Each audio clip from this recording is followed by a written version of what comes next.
Hi everyone, welcome back to my channel, welcome back to my greenhouse. My name is Joe. If you watched last week's video, my visit to the Matt Cactus Nursery in Berlin, then you will know what today's video is about. And if you're also curious to see whether I actually picked up any plants and which ones, and let me tell you, one of my favorites that I picked up, I think it's really special and I think it's beautiful. Well, when my wife first saw it, she said, why on earth would anyone pay any money for a bunch of dried up dead sticks like that? Well, if you're curious to see that bunch of dried up sticks, well, stay tuned. This is the video for you.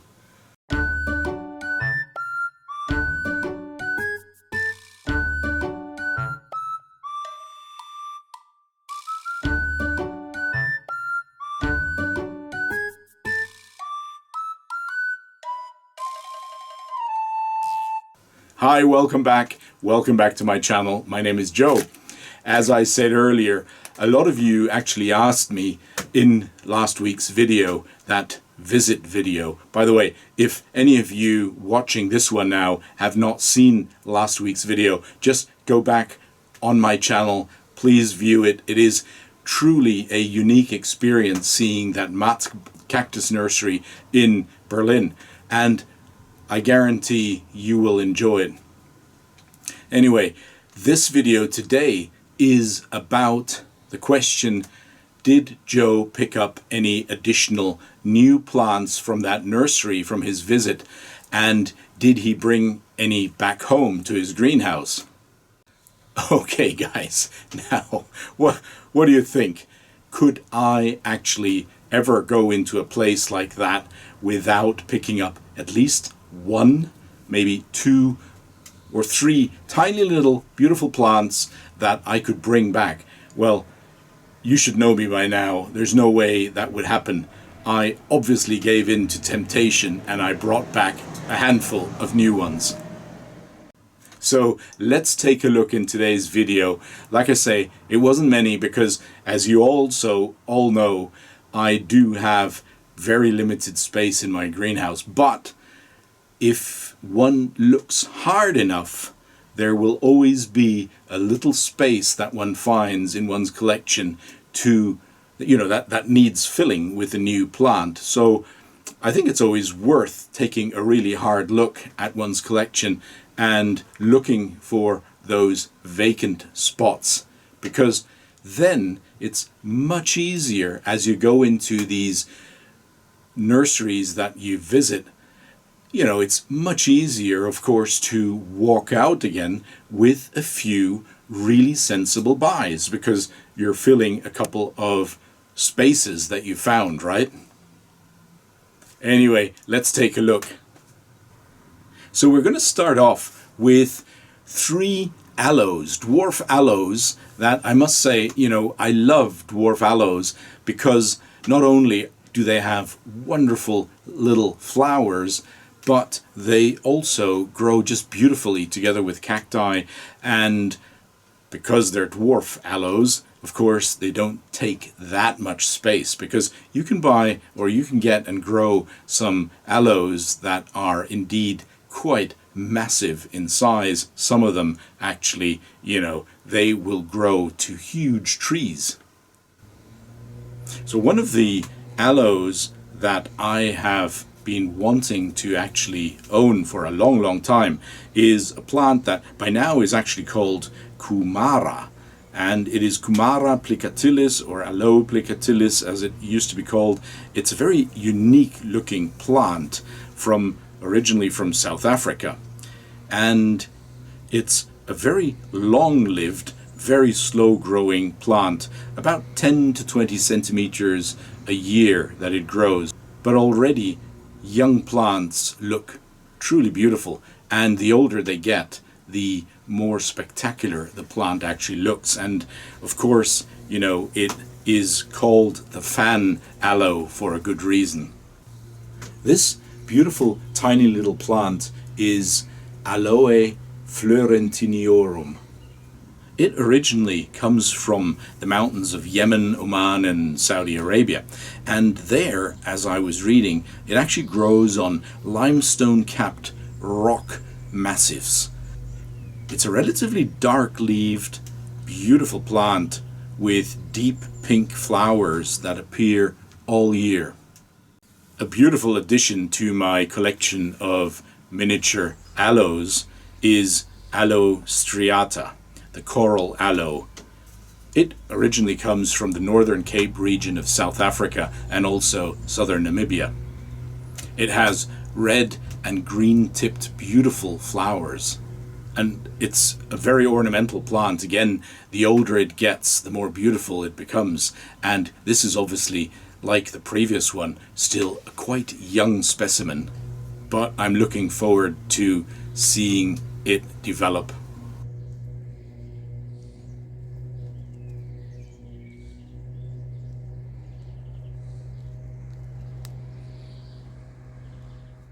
Now folks, we're going to get that bunch of dried up sticks, my wife's favorite plant from this haul. We're talking about Ceropegia fusca, or to be precise, the most recent accepted scientific name is Ceropegia dichotoma subspecies fusca. Like many other Ceropegias, it has lantern-like, really freaky, unusual flowers.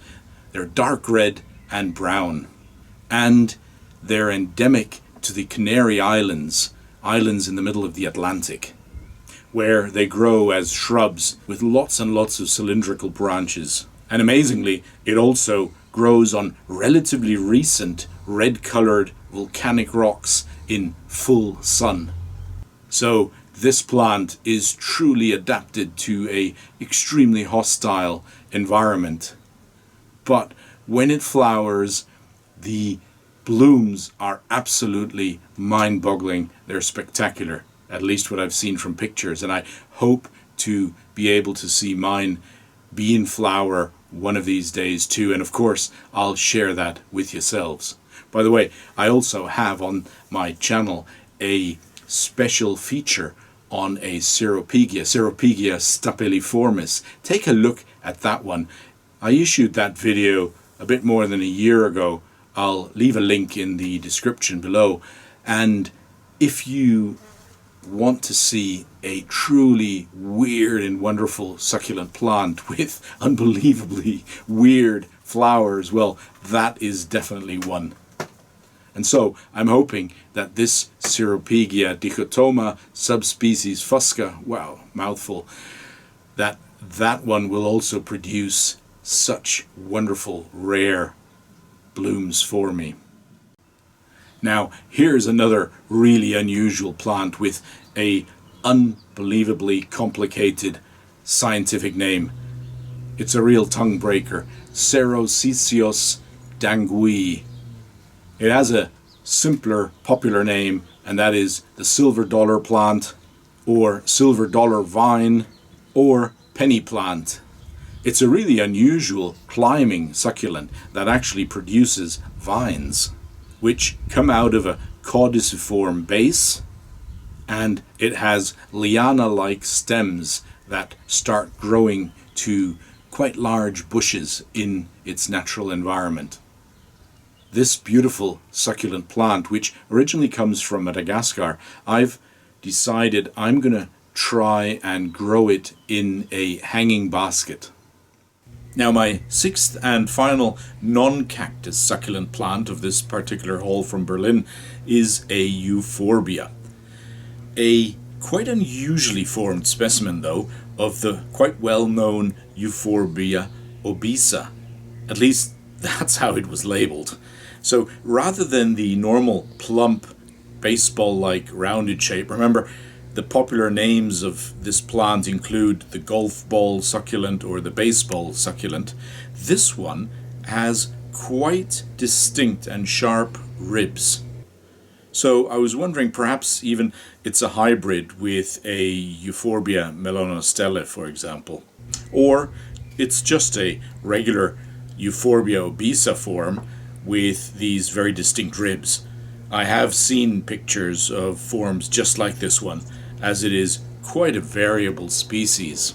But I found it truly unusual and beautiful, and since I have already almost a dozen Euphorbia obesa of the, let's say, traditional round shape, I really wanted to add this quite distinctly different form to that little collection of mine. Makes sense?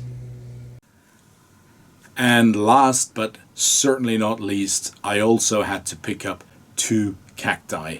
And some of you guessed it could be Cactus or something similar, and you were almost right. This time it wasn't a Cactus. This time it was a Cactus. In fact, 2 Cacti that I picked up, and I'm just in love with these plants. Not only do these plants look super cool, but they also have spines with colors, shapes, sizes that are just mind-boggling. And I must say, I love these plants, Cactus, that is, even more ever since I've seen them in their natural habitat in Arizona. Again, if you haven't seen that video, my visit to Arizona earlier this year, please do take a look. It's on my channel. And you'll see not only spectacular Cactus specimens, but of course the most iconic of all cacti, the saguaro, Carnegie gigantea. And it's those gigantic cacti that I went to visit and to go hiking in cactus country in Arizona. This absolutely gorgeous Cactus is labeled Cactus vislicani. Look at that. Those spines, amazing. Now I've been doing a bit of research and I'm not 100% sure whether that name truly corresponds to this Cactus. I'm not 100% sure. I was wondering whether it could also be a Cactus peninsulae subspecies Townsendianus. Now maybe there are some Cactus geeks out there watching this who could help me with the identification, but in any case, whatever the name, look at this plant. I completely fell in love with it the moment I saw it.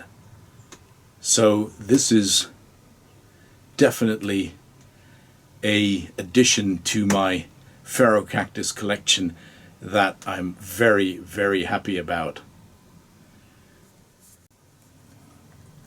And just as happy I am about this second Cactus specimen that I picked up. Look at this awesome plant. And you'll notice that this one has strong spines as well, but they are significantly shorter, really stout, short spines. And that's because this plant is apparently a cultivar form, and it was labeled, or is labeled, Cactus Townsendianus cultivar brevispinus. Again, I was doing a bit of research and I'm wondering, because I've seen plants that look very similar and they were labeled Cactus vislicani subspecies Herrerae cultivar brevispinus. Now, that is a huge mouthful for a name, and at the end of the day, it probably doesn't really matter, but as I say, if there are any Cactus geeks, specialists out there who would like to drop me a message, drop me a line about their opinion of the identity of these 2 Cacti, I'd be hugely appreciative. Well, that's it for today. I hope you were not disappointed. I picked up some unusual plants, not too many, as you know, but I nevertheless hope that you also liked these plants and that you enjoyed the video. And if you did, of course, as always, it'd be fantastic if you clicked a like, if you wrote a comment, or if you have a question. I'm always happy to answer any questions that you have. And if you haven't yet subscribed to this channel, obviously that would be fantastic if you did. By the way, it's also, if you know people who might enjoy watching these videos on my channel, then you can also send and share links of the channel and of the video to these folks. I'd really appreciate that. Thank you so much for watching. As always, stay safe. Hope to see you very soon again. And until next time, happy growing.